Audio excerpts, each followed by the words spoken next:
Welcome back, guys. After the TGX trials were so very successful for all of our participants, we find ourselves in another place in Melbourne competing again. Now, we can see that Dixon has been really training his heart out with absolutely, fire in his belly. And, there's a lot of really good things that come out of that. So I just want to check in. Dixon, how are you feeling now that we've got another challenge on our hands?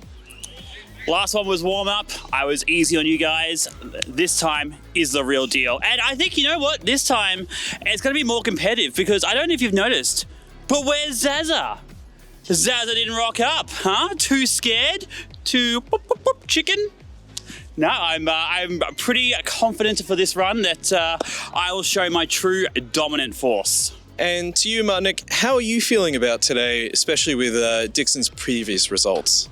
Well, Dixon was pretty confident last time, and we also had that ended up for him. I believe that I was sabotaged. I'm not really worried. He's got his big ego back again, but he just can't top this, Fair enough. Great. Well, it seems like both of our competitors are primed and ready, so let's get on to the first challenge. Round one. So round one here will be 3 rounds of drawing, 1 minute's worth of drawings here. So both competitors will be given a prompt, and this prompt will be universal for both of them. Now, they each share the same set of pencils. They both have an eraser each, and so they'll have to draw this image, whatever I prompt for, and they've got a 1 minute timer.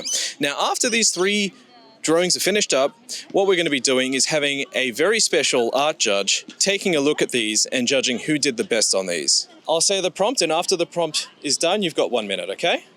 Whoa, put that back. You never said that we couldn't be prepared to start No. You have to grab after the prompt is said, okay? Rules are changing, man. Yeah, rules are changing. All right, your first prompt is Winston Primal Rage.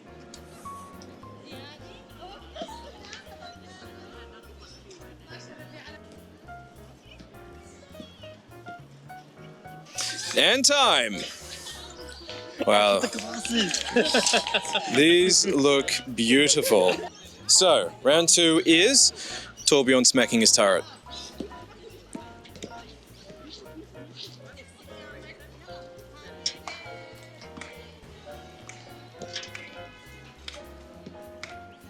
And time. Wow. These are quite the specimen. I entirely forgot what everything looks like with Torbjorn. I think his turret has multiple legs, but how? True. And, oh my god, he's a dwarf. I didn't make him somehow short. And then I realised he was all face, and I was like, okay, well, he's just going to be lower than Oh, I think I died. I should have made them the same size. Round 3 is Zen having a casual walk around.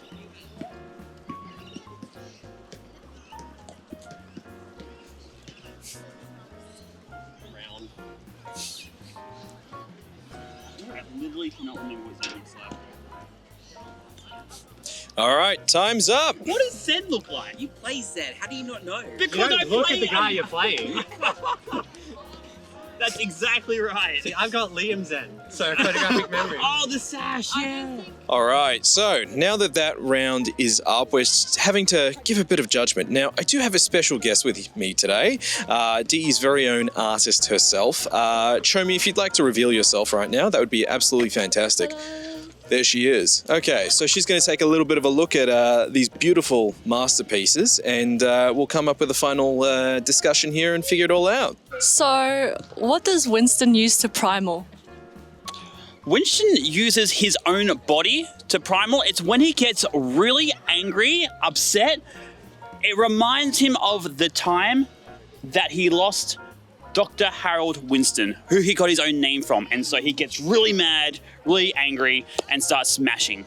With his arms? With his arms. Your Winston doesn't have any muscles. They've got stick arms.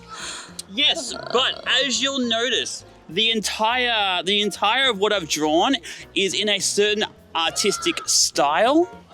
And so it's kind of like the Mona Lisa, In real life, the Mona Lisa, the person, actually doesn't look like she's always staring at you. But when you view the artwork, the artist's rendition of what happens, she looks like she's always looking at you. And so it's the style that I've gone for here. Can you explain why the Torb is bigger than the Winston? Clearly, clearly he's just been knocked by the Winston, right? The Winston is primaling. Now, as you know, Winston cannot knock back a turret or any props in the game. It can only deal damage. However, Winston can primal a Torbjorn, and so that's why Torbjorn is in the sky, looking very worried after being hit by Winston. Okay, very nice. Let's have a look at this one. I like that you've drawn the glasses. Yes, well, just to correct Dixon a little bit, canonically, Winston doesn't get mad that the doctor has been taken away. He gets mad when someone crushes his glasses. So here we see cause, glasses have been broken, effect, angry Winston, and big, strong, muscly arms to do the nice backswing, the nice tennis backswing to bot people away. Every element is here. Yeah, that's right. But why are the glasses like falling off his face? Well, if you would remember in the one of the very early cinematics in Overwatch, his glasses do fall off. He doesn't have the like little chain going around his neck. I think he doesn't want to be seen as too old. Yeah. So he doesn't have the nice little safety chain, which is probably worthwhile considering how much jumping around he does. And sometimes the glasses fall off. Yes, I like the colors. And you have a tree here, which is... Yeah, well, the prompt for this one here was Zen casually walking. Going on a casual walk. And as we all know, Zen doesn't naturally walk. He likes to float around in places. So I figured, in which situation are you going to see Zenyatta going for a walk? Well, it's going to be once he's getting in touch with nature, okay? He's going back to his basics, going back to walking on all twos, not on all fours, and he's using his legs again. And I thought adding a bit of color, a bit of variety, we've got a lot of warm tones here, bring a couple of cool tones in with the green, just would add a nice little balance to that picture. So... I like that Martinique has added a lot of colours and really focused on Winston's arms. And I like that Dixon has very clear lines and, you know, we can see very clearly where the characters are. Like this yellow, I feel like it might be hiding the Zenyatta a bit. But I do appreciate the accessory, the tree as well. And they've both added very nice turrets.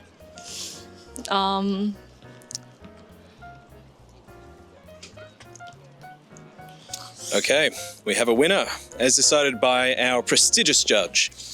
The winner for this round is indeed Mutnik. Congratulations. Any words? Honestly, I was a bit nervous going into a drawing game, but after seeing Dixon's first performance, I thought I could take a bit more time later on and, you know, get a bit more creative with it. So I'm not surprised. Absolutely. What a great call. Well, congratulations on winning the first round.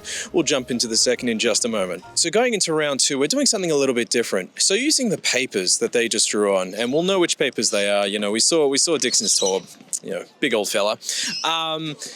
What we'll do is we'll turn those into paper planes. And so these paper planes that Mutnik and Dixon have to make, they'll have 2 minutes to do this. And so what we're going to do is fly them to Horizon Lunar Colony.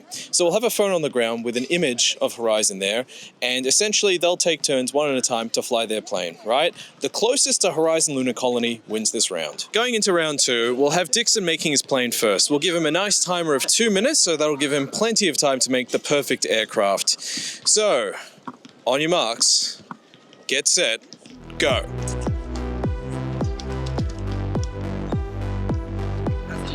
Time's up. Put the pencil down. All right. Beautiful. Wow. All right. That looks like it's ready for war. All right. Beautiful. So we've got Mutnik's plane now. You ready? You feeling good? I'm ready. All right. Ready, set, go. So, a little bit of background lore from Overwatch here.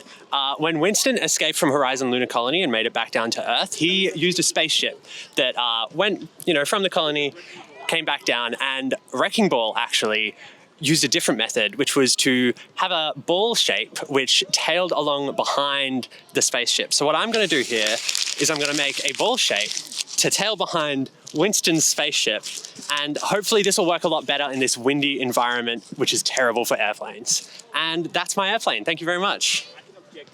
Excellent work. So Dixon will be launching his plane first. Dixon, how are you feeling about your plane and its aerodynamics? Oh, absolutely. I'm very confident, I've got smooth surfaces, I've got equal folds, and I've got red. And everyone knows red makes things go faster. Okay. Great. Awesome. Well, I'm keen to see it in play. All right, now we can do it.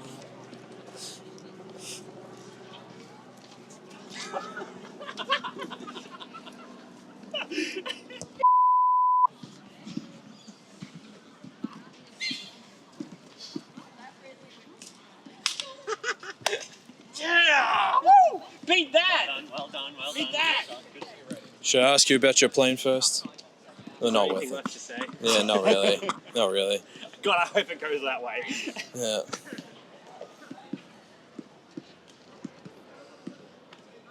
So you get 3 goes. You get 3 goes. You get 3 goes. Oh, Do I not? I don't mind, honestly. let's make Dixon win this. I was gonna say. I feel bad for him. Welcome to round 3, the final round of our competition today. What we'll be doing is we've got our buddies here with us today. So we've got Mutnik, who has Liam Fox as his buddy, and then we've got Dixon, who has Jiff as his buddy. Now, with that in mind, what we're going to be doing is really assessing how well Mutnik and Dixon know their buddies. So we're going to be asking them 5 questions each about their buddies and seeing if they actually know what the answers are. Now, keep in mind, the answers for Mutnik will be different for the answers for Dixon. So we'll see how this goes. Starting off with the first question here for these guys. So, which weapon charm does Liam have equipped on their main character? That's 2 questions in one, right? Because there's the main what's character, my main? and then there's And then what's the what's charm the that's on charm? it. The problem is that I don't think your main character is the same as your best character, and I think your main character changes around a lot. I think it is The time of clear day. what my main is. Yeah, I'd say Anna, right? Yeah, I would say Anna too. Yeah, but I want to say it's the Overwatch League Hangzhou Spark token thing, whatever you call it. That's not correct. That's not correct. But how is this working? Does he have to lock in an answer? Yeah, so that's That the was my answer. locked in. That's the answer. Especially after all that, that's the answer. incorrect. That's incorrect. Damn. All right, Do we question reveal 1 the real incorrect. answer? Yeah, say the real answer. It's the crazy raccoon. It's Crazy Weapon Raccoon charm. Weapon Charm. See, I knew it was an Overwatch League one. I just Yeah. Question 2 now. Which hero in the Overwatch roster do you think Liam would get along with the most? definitely none of the happy ones. I think it has to be someone that would laugh at your jokes, not like in the same way that like Tracer would laugh at all your jokes, but not really like, Yeah, so this is the same line of thinking I thought. yeah. Yeah. Because like there's a lot of people that are like good vibes, but you'd see right through that as being like surface level good Yeah, vibes, you yeah. know? I'm gonna lock in BAP, and I'm gonna feel very uncomfortable about it. I wasn't really sure on the answer for this one. So I don't Well, know that's if I not should fair. give it to you. Because when I already thought about this one, I thought it might be Brigida. Hmm. But I think BAP is an acceptable answer because they come across for the same reason. I thought Brig because at first she would laugh at my jokes. And then I feel like after a while she'd be sick of my jokes and be a good person to be like, come on, we can Yeah, do better come on, we Liam, can do like- better than that. I think BAP would be like the good vibe for you. Yeah. You know? So I'll give it to you. If I ever die, I want you to seek out Okay. Baptiste. Okay, I'll find him. So, question 3. What genre of music does Liam listen to when warming up for Overwatch? There Okay. are 2 acceptable answers.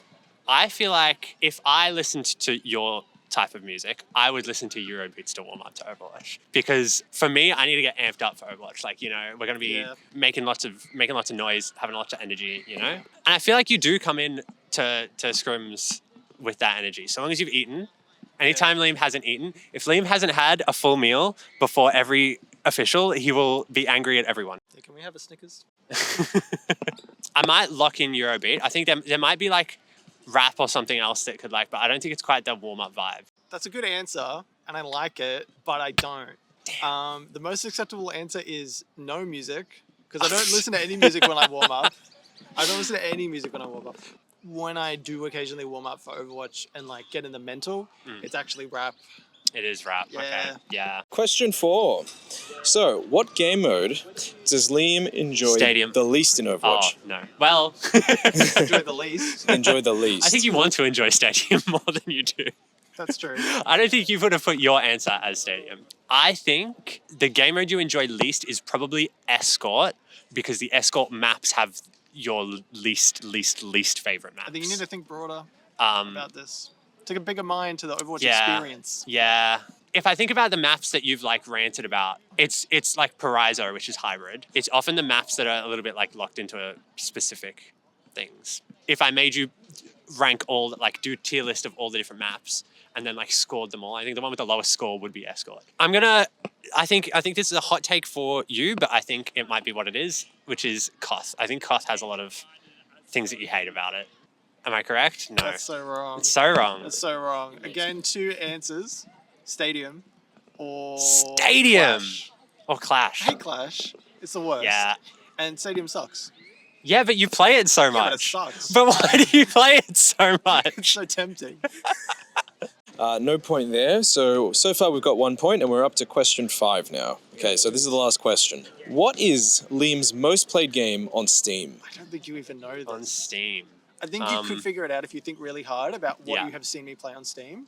I know that you do a lot of games that are like log in every day for stuff. PUBG, for example, is one that I know that you were going back to a lot, but I don't think you would have hit up the like bigger hours that you've had in some other things. It could be something that you used to play a lot. My Steam game, it's between 300 and 400 hours. Between 300 and 400 hours. It's not like a lot. Yeah, Like I've played more of a lot of other games on. on other don't know. platforms. Yeah. I mean, is it PUBG? That's all I'm thinking of. It is PUBG. It is PUBG. Oh, It's about 350 hours. nice. I would expect that. Yeah. When you told me the amount of hours that it was, I was like, okay, like it's something Do you know along what my the second lines of most played PUBG. is? This is so embarrassing. Which one? It's a Rocket League. Rocket League, yeah. I remember actually, we've literally been talked through about your this, Steam yeah, page we talked about and this. we talked about Rocket League because it's also like, it's probably It's like 200 something. 6 or something for me. Like it's up there too. So we'll start off with Dixon's questions here. So there's 5 to go through and we'll see how much he knows about Jiff. So, question 1. If Jiff retired and wanted to move, which Overwatch map would they go to? Oh, that narrows it down to like 20 something maps to retire to. Do you prefer the hot or the cold, Jiff? I do, but if I'm holidaying, definitely prefer the heat. I thought that might be the case. So that rules out Shambhala Monastery. And look, I'm kind of glad about that. But I have a feeling you don't like humidity. And so I think that would rule out places like Havana. It's the reason why I moved from Queensland, remember? Yeah, so I don't know how warm Samoa gets, but that looks really nice. You wouldn't do an American spot, so... Oh, you might do Rialto though. That can get warm, and the water's quite nice. Is it Rialto? Yeah. Oh my god! I actually got it. Yeah. No way. Rialto, wow. Why would you not want to sell the the canoe thingies and stuff? Well, you know, having like someone serenade, like, can you imagine like a widow serenading you? So, what is Jiff's peak rank in Stadium? You're asking a stadium question? I did post this on Twitter. He's never on Twitter. Stadium insta ignore. Jiff would have been one of the people who queued Stadium to get the Mercy and Juno skins. Would I be right in that you would have attempted to get those skins? You don't have to answer that you got the skins, but you attempted to get those skins. Maybe. Maybe. So would I be right in that your highest rank in Stadium is All-Star? No. It was Pro 2 and I Is got... that higher than All-Star? No, it's lower. Oh, okay. It's one round lower, and the reason why I stopped is because I'm such a win streak, and when I lost my one game, they directed me from Pro 2 to Pro 4, and I was like, no, F this Stadium game, I'm going back to comp. So that killed my motivation. Question 3. In which season of Overwatch 1 or 2 did your buddy Jiff start playing the game? I can ask questions. Jiff, do you have the Widowmaker Noir skin? No. Well, that narrows down what season it was. Then. I feel like you may have been a 2018 baby. You were in the first Sarah Jane tournament, weren't you? No. You weren't in the first Sarah Jane tournament. My first tournament was an Xbox Lucio tournament. And you did play comp in Overwatch 1, didn't you? Yeah, I was sub 500. Excuse you? I was sub 500. That's a thing. In Lucio Ball? No, in normal competitive, I was below 500. God, you fell off. Okay. Excuse me? 26, season 26. I started playing consistently in probably 33 or 34. It was the year before Overwatch 2 came out because I met my friend Withers and we just hit the queues all the time. Question 4. So, if Jiff were to cosplay one Overwatch character, who would it be? First thought is Lifeweaver. Is that your official answer? No, because you laughed. I have cosplayed one of them on stream really badly once. Was I there for that stream? Probably. We didn't know each other. Think of 2 really easy cosplays to do on the budget. Definitely not Reinhardt then. Soldier 76 would be an easy cosplay. I don't think I've seen any cosplay as Soldier 76 though. Cassidy. Wait, really? Yeah, I did an Ash and a Cass cosplay, and I started as Ash and then quickly jumped out, wiped all the That's makeup. so random. Legit, it was a sub goal, and then legit took the wig off, wiped the makeup off, and then put a gambler suit on, well, a budget suit, with a vest and a tie. So, question 5. How long ago did Jif last participate in a Q's Day? I actually think it's been seasons since Jif last participated in a Q's Day. It was probably like season 13 or 14, I think. I think it was more 11 or 11 or 10, because that was back when we were being heavily targeted. And So you don't know the answer. I know it was 11 or 10. Okay, but you said an incorrect answer, so either way. I you're was wrong. thinking out aloud. Sorry, I'll let you answer it. But yeah, no, it was Yeah. back when I was being heavily targeted, and I avoided Q-Say like the plague, because somehow they always knew when I was queuing. Now, can I guess that Mutnik got 5 out of 5? No, Mutnik did not get 5 out of 5. 4 out of 5? In fact, the two of you have tied. Oh, 2 out of 5, both of you. We haven't got time to Yeah. tie. All right, since both of our competitors managed to get 2 out of 5 questions correct, that gives us to a tie now, 1-1 each. So this will be our tiebreaker and decision maker for this entire challenge. What we're going to be doing here is a game of rock, paper, scissors between the two of them. So best of 3, so first to 2 wins. All right? Are you guys ready? Yes. Yep, ready? Yes, sir. All right, fantastic. All right. I'm going to go rock every time. Every time. I'm going to go rock. You know what? You seem like a truthful person, so I believe you. Rock, paper, scissors. That's one. Rock, paper, scissors. Now, will I do it 3 times in a row? Ooh. Rock, paper, scissors. Yeah, you will. Let's do it 3 times in a row. Wow, But there you it's go. best of... Wait. You just got 2. You won. You won. Oh, I thought like different... Congratulations. Dixon got his revenge. Oh. How that? Dixon, now that you managed to win rock, paper, scissors, a very challenging event and tournament here, how are you feeling that now you've won your whole event and you've gotten your revenge? I honestly think it's vindication. You know, I think this just goes to show that I was actually treating the last one as a warm-up match, and I think the results show for themselves the fact that this wasn't even a close engagement. And you know what? I do want to congratulate my partner, though, over here being Mutnik, because as poorly as Mutnik did, you still did so much better than Zaza, who scored 0 points all day. So, Mutnik, very close, coming second here. How are you feeling about the result in your performance today? Look, I'm feeling fine. I think Dixon really needed this. Like, he needed a win. So, you know, I'm just happy that I could have given it to him. Absolutely. That's fantastic. Well, thank you very much for the lovely day out here today. It really shows that these amazing competitors can really perform above and beyond in any environment, including a playground next to the museum. So, in saying that, thank you very much for watching. It's much appreciated, and I'm sure we'll see more content coming out of us soon. Thank you very much.